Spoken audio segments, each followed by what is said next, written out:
ኢትዮጵያ በአሁኑ ወቅት ፈጣን የህዝብና ምጣኔ ሀብታዊ እድገት እያስመዘገቡ ካሉ የዓለም ሀገራት ተርታ ትጠቀሳለች። ታዲያ ኢትዮጵያ የአሰብና የምጽዋ ወደቦችን እየተጠቀመች ቢሆን ኖሮ ደግሞ በአካባቢዎቹ ሁለንተናዊ እድገት ላይና የምጣኔ ሀብታዊ እድገት ላይ ምን እንደሚፈጠር እንመልከት። ኢትዮጵያ ከኤርትራ ጋር በይፋ እስከተለያየችበት ጊዜ ድረስ ከ70 እስከ 90 በመቶ የሚሆነውን የንግድ እንቅስቃሴ የምትከውነው የአሰብን ወደብ በመጠቀም ነበር።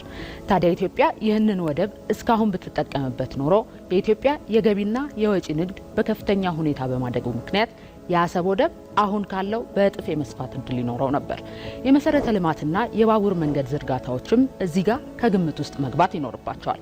ሌላው ደግሞ አሰብ የቀጠናው የኃይል ምንጭ የመሆን እድሉም ከፍተኛ ነበር። ምክንያቱ ደግሞ በ1959 ተገንብቶ በ1990ዎቹ መጀመሪያ አገልግሎቱ የተቋረጠው የነዳጅ ማጣሪያ በአሰብ በመኖሩ ነው።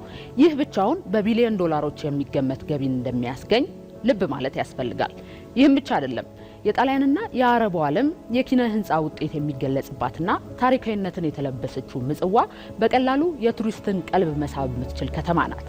ይህንን ተከትሎ የሚመጣው ቱሪስትና እርሱን መሰረት አድርጎ የሚገነባው የሆቴሎችና ሌሎች መሰረተ ልማቶች ሊያስገኙ የሚችሉት ምጣኔ ሀብታዊ ጥቅም አሁን ላይ ግምቱ በተመሳሳይ ደረጃ ካሉ ሀገራት ጋር ሲተያይ በቢሊዮን ዶላሮች የሚገመት ነው። ኢትዮጵያ ላለፉት 3 አስርት ዓመታት ይህንን የወደብ ተጠቃሚነት እድል በማጣቷ ምክንያት ከተሞቹ ጥንት በነበሩበት ቆመው እንዲቀሩ ሆኗል።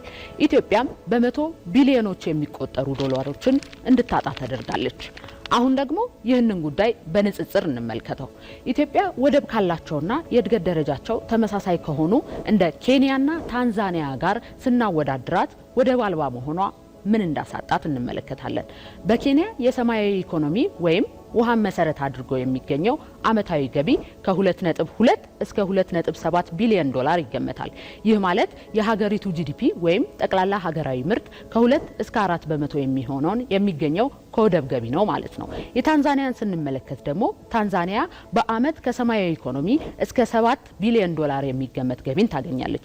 ይህም የሀገሪቱ 11 በመቶ ጂዲፒ ይይዛል። ኢትዮጵያ በየአመቱ ለወደብ ኪራይ እስከ 2 ቢሊዮን ዶላር የሚገመት ብር ለጅቡቲ ትከፍላለች።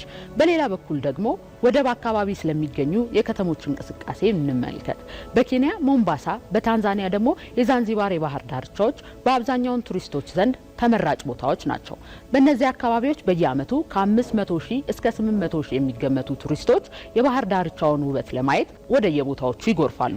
ታዲያ የባህር ዳርቻዎቹን መሰረት አድርገው በአካባቢው የተገነቡ ሆቴሎችና ሪዞርቶችም በሞምባሳ 300 በዛንዚባር ደግሞ 600 ይደርሳሉ።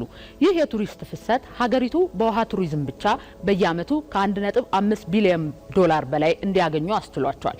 ኢትዮጵያ እነዚህን ሁሉ ምጣኔ ሀብታዊ ጥቅሞችን እንደምታጣ ከግምት ውስጥ ማስገባትም ያስፈልጋል። የወደብ ጉዳይ ለኢትዮጵያም ህልውና የሚሆነው በእንደነዚህ አይነት ምክንያቶች መሆኑ ልብ ሊባል የሚገባው ጉዳይም ጭምር ነው።